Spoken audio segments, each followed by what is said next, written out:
So, from this point onward, I'm going to assume that whenever someone in Zeus Hope gives you that cookie cutter talk to Fi Dan line, they're actually telling you to go to hell.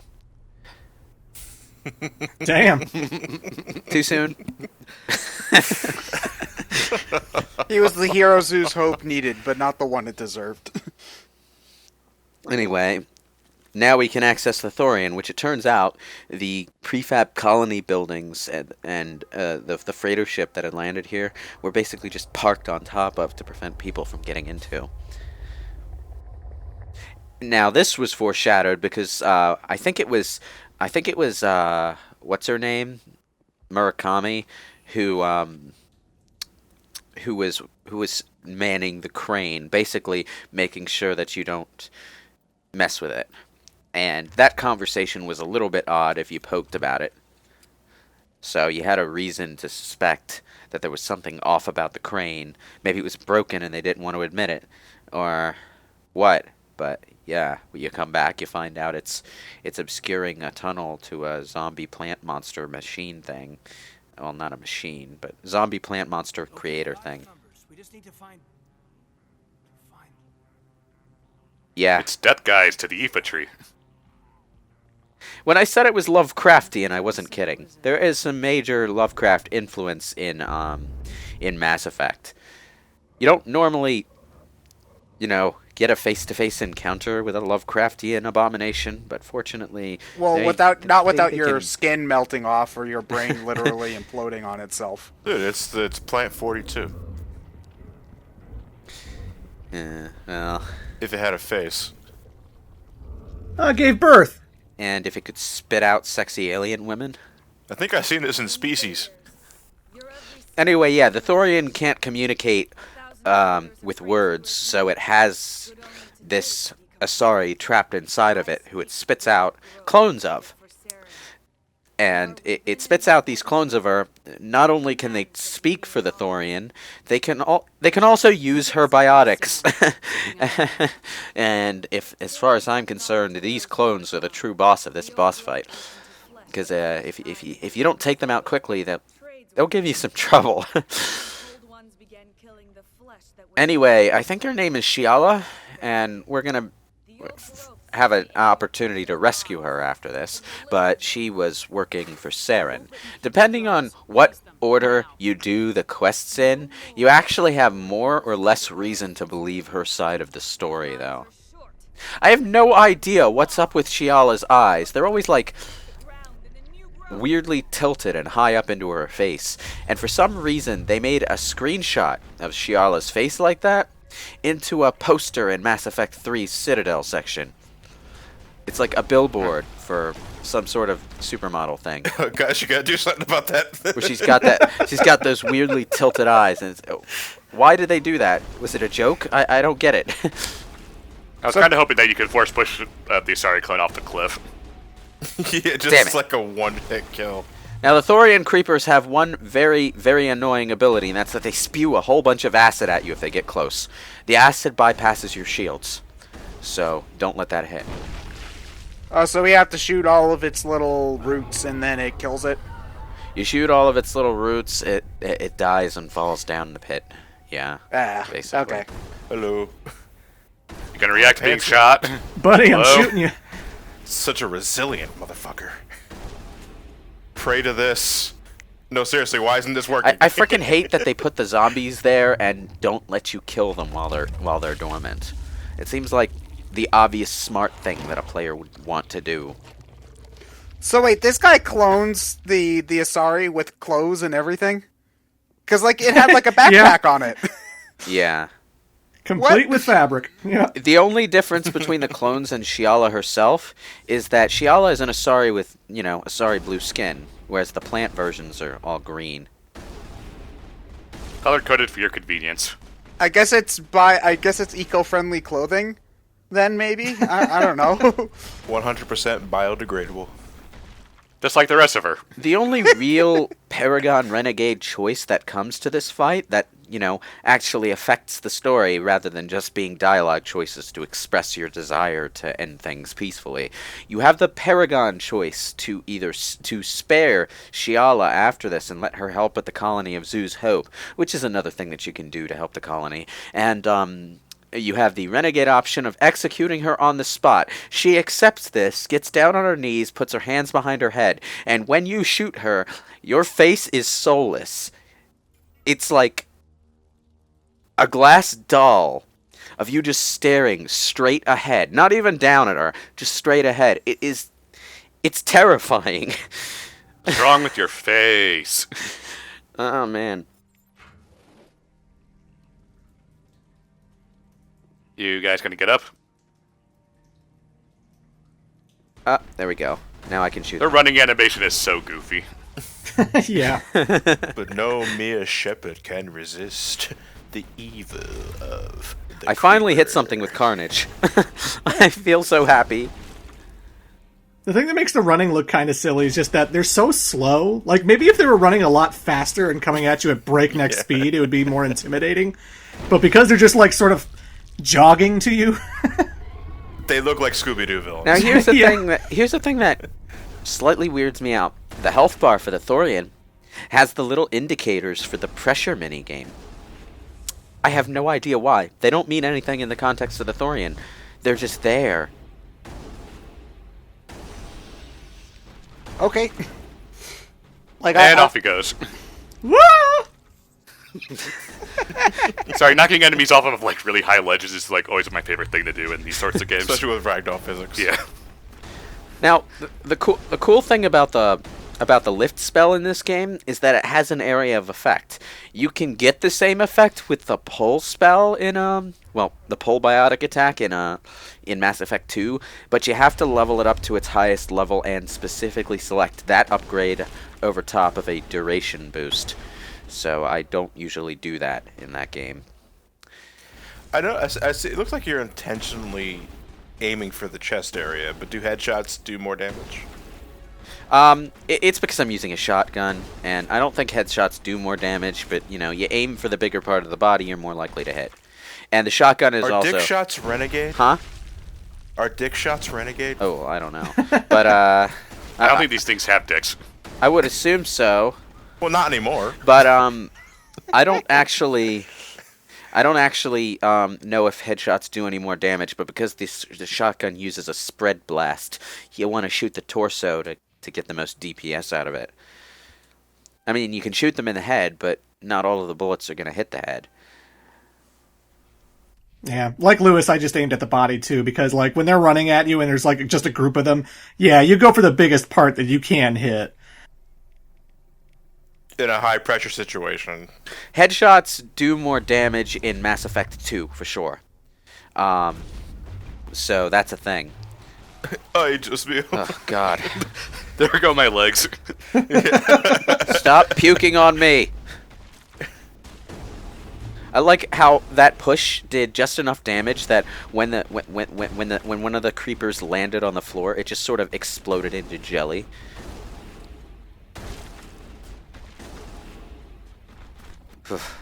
So many of these assholes. Jeez. the animation in this game is fantastic. Alright. Oh look, somebody's washing machine. I don't know why there's a medical station down here. Shepard's not complaining. No, like, seriously, I don't know why there's a medical station down here. Did Exogeny build it? Did they build it while they still didn't know the Thorian was down here? What? I don't get it. Why are there explosive barrels in video game levels? I don't know. Why are there conveniently chest-high walls everywhere? Why are the turkeys and trash cans? Now, sometimes Mass Effect 2 and 3 explain the chest-high walls, but for most of Mass Effect 2, they're just crates that happen to be lying around. I think it started with Lair of the Shadow Broker that they started making their shooter levels not just functional shooter levels, but also visually organic looking. Like, there's a chest-high wall. No, it's an alcove in the floor that you can jump down into and duck behind, or it's a machine, a computer, or something else that serves a function in the environment, but also serves as cover. A laboratory actually looks like a laboratory, that sort of thing. I always like it when games do that. I prefer things to not...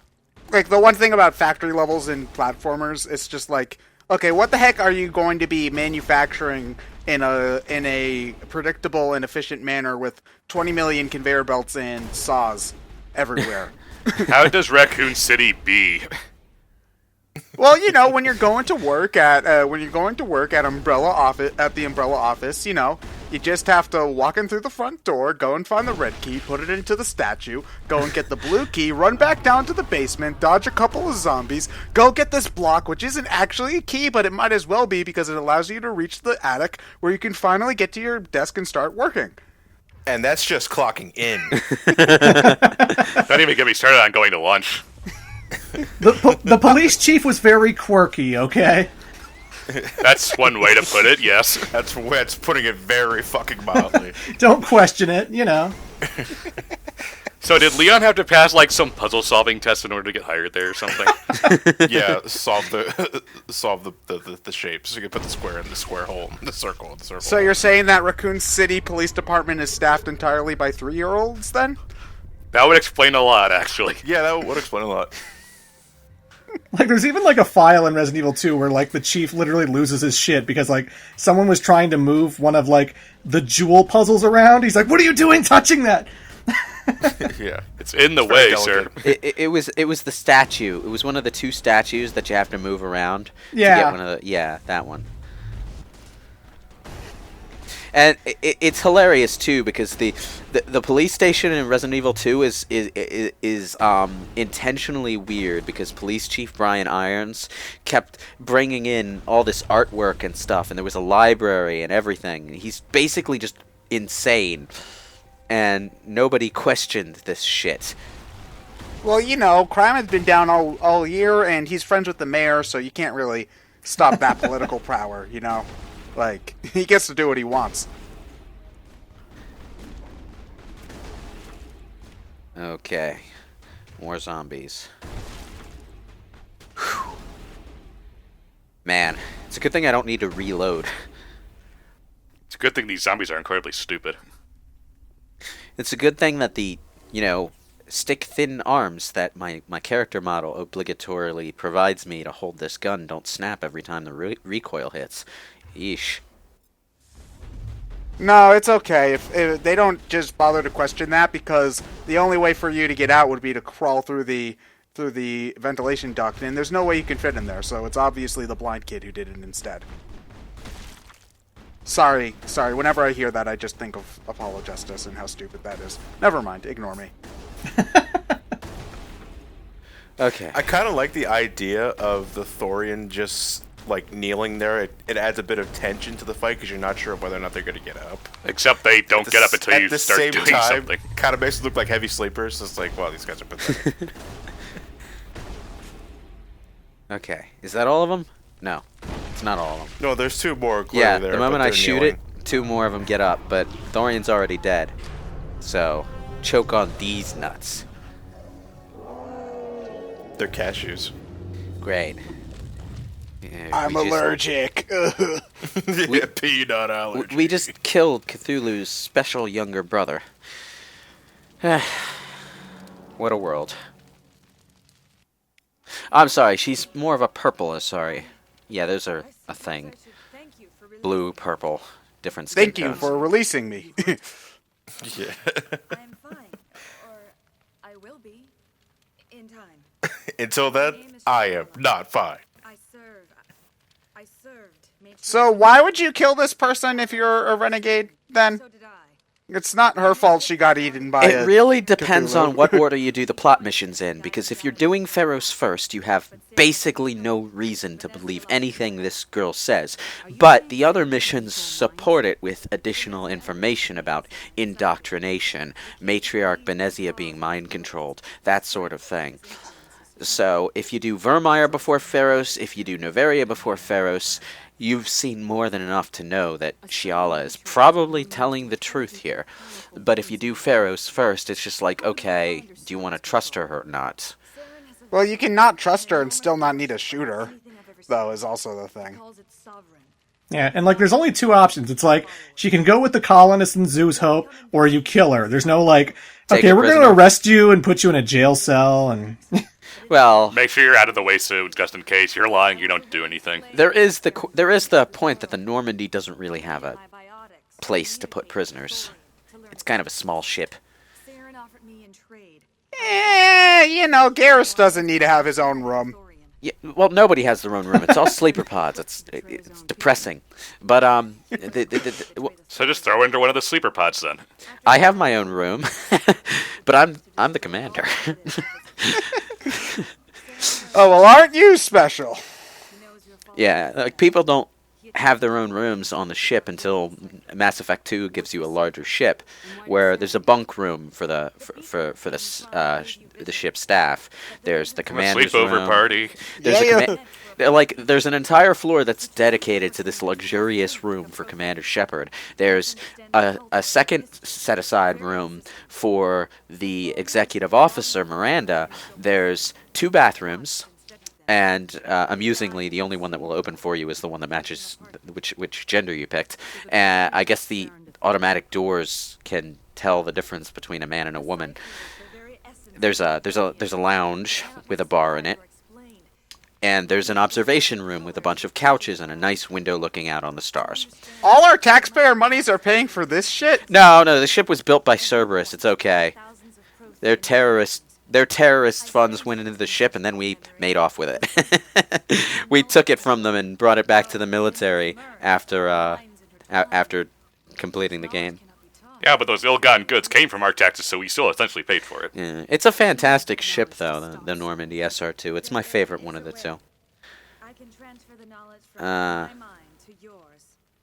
Okay, so basically, you know that thing Asari do when they mate with you and they meld their mind with yours? It serves a secondary function. It can be used to transfer information or to perceive it from someone else, apparently. Okay, so I can tell you... so can you please testify to the court about what happened? Well, I mean, I could do that, but I could also just sleep with the entire jury, and that would get the idea across just as well. Oh, right. No one would want to skip out on jury duty then. Anyway, what she's doing now is she's downloading Prothean information that the Thorian had into Shepard's mind. This Prothean information is called the Cipher, and it's basically the mental information you need to comprehend Prothean beacons in their language and in their particular information format. Basically, she's giving us a codec. It's a video audio codec, and it lets us play back Prothean videos. The only other time this comes up after Mass Effect 1 is in Mass Effect 3, when there's a side quest, when there's a DLC quest to recruit a party member, and you It have almost looked to. like more we were playing Doom there. Yeah, you have to play. You have to play back these Prothean videos to find the information you need to get Javik out of his case, and only Shepard can actually see what's going on. Wow, there's like no physical reaction to that. Shepard, you just kind of downloaded the entire mind of Cthulhu. You should probably... How are you feeling? Well, yeah, Shiala's telling us it'll take Shepard's mind time to process it. But there's another problem. The information from the beacon we got on Eden Prime, it was incomplete. So it's full of holes as it is. We need to find another beacon and complete that information. So we gotta go through that again. Destroy us all! Destroy us all! Basically, every plot mission in this game gives you another piece of the puzzle that you need to find the final world in the game and stop Saren from doing what he wants to do there. Now, can you cheat the game and go to the final world before? No. it doesn't show up on the galaxy map. Because you don't know it's there. Liara will tell you this. The world that we're trying to hunt down is called Ilos, and basically it's the Prothean version of Atlantis. It's this lost scientific world that is beyond a specific mass relay that got blown out of position by a supernova and got lost in a nebula somewhere. So we need to find the information we need to complete the information we got before, the cipher we need to decipher that information, and the coordinates of the relay. And once we have all those three things, we can go to Ilos and prevent Saren from finding the conduit. That is the quest. How very strange. We don't need him to play mediocre Wii games, you know. It all works out. He's charismatic. And he is dangerous. Okay. Once I followed him blind. So, do these Cthulhu things ever get brought up in later games at all? Not the Thorians specifically, but the Reapers have a very similar power. They have something called indoctrination that very slowly corrupts your mind, or very quickly corrupts your mind and drives you bonkers in the process, depending on which way the Reapers want to go with a specific subject. But basically, that's what Shiala is telling you now, is that Matriarch Benezia and her acolytes got mind controlled by the Reapers. They got indoctrinated. You have no reason to believe that if you've gone to Pharos before the other two places. But yeah. The other thing, though, is that Shiala seems to believe, and she's quite correct, that the Thorian mind control spores actually cancel out the indoctrination. So, Wait, what? yeah, and you never actually see it in action. You just read about it in the distance. But if you help Zeus Hope and get them into a good position by the time Mass Effect 3 happens, it turns out they become a fighting force that can not only communicate with each other mentally, in a sense, because they all have those mind control spores in them, they're also resistant to indoctrination. That's rather convenient. Well, it makes sense if it's like if you've already been mind controlled once, you're probably not going to fall for it a second time. Sort of. Fool me once, shame on you. Basically, there are three extraterrestrial beings that have some form of mind control. One is the Reapers, the other is the Thorian. Well, now it's down to two because the Thorian is gone. And then there's the Leviathan race, which are the race that made the Reapers in the first place. So they're basically the organic giant cuttlefish that the giant robot cuttlefish were modeled after. And they have a different kind of mind control. And in Mass Effect 3, you can recruit them to your side. And you don't actually get to see it because it's DLC, but they become a war asset and they do their thing. And, well, yeah, they can turn indoctrinated soldiers against the Reapers, basically. They can cut off the Reapers' control. It's unfortunate that the Leviathans had to be shunted off into DLC, though, because there's a lot of potential in that particular plot thread, and you don't get to see it. The only acknowledgement that you really get that you've completed the Leviathan DLC by the end of Mass Effect 3 are a few extra dialogue options when you're talking to the Starchild, and you also get, I think, some war assets with text descriptions. And that was after the extended ending, right? Yeah, that was after the extended ending, yeah. And it's like, in the extended ending, if you've done the DLC, you have the option to say, oh, well, I met the Leviathans. And Starkid's like, oh, that's cool. Acknowledged. Doesn't matter. You still get the same choices. Oh, man. Oh boy. I've heard for years is that Mass Effect 3's ending is bad, and I still have no idea why, or whether it's as bad as people say, or it's what. It's not a horrible ending on its own merits, but it is so disappointing at the end of all that build up.